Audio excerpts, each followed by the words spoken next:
Well, here's a simple Python code, and can you find the correct output of this code? You can pause the video to think for a moment.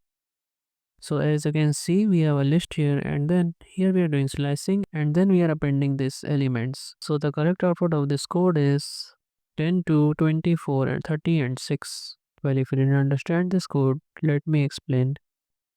So this is the code, and here we need to understand this much part. So first of all, let me write the index of this, which is 0, 1, 2, 3, 4, and 5. And then this much part can be rewritten as x of 0, which is the starting position, ending, which is 6, and then there's 2, which is the step.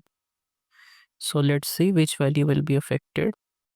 First it will be 0, then it will be 2, and then it will be 4. So this is where alteration will take place. This will replace the 0th index, this will replace the second, and this will replace the fourth.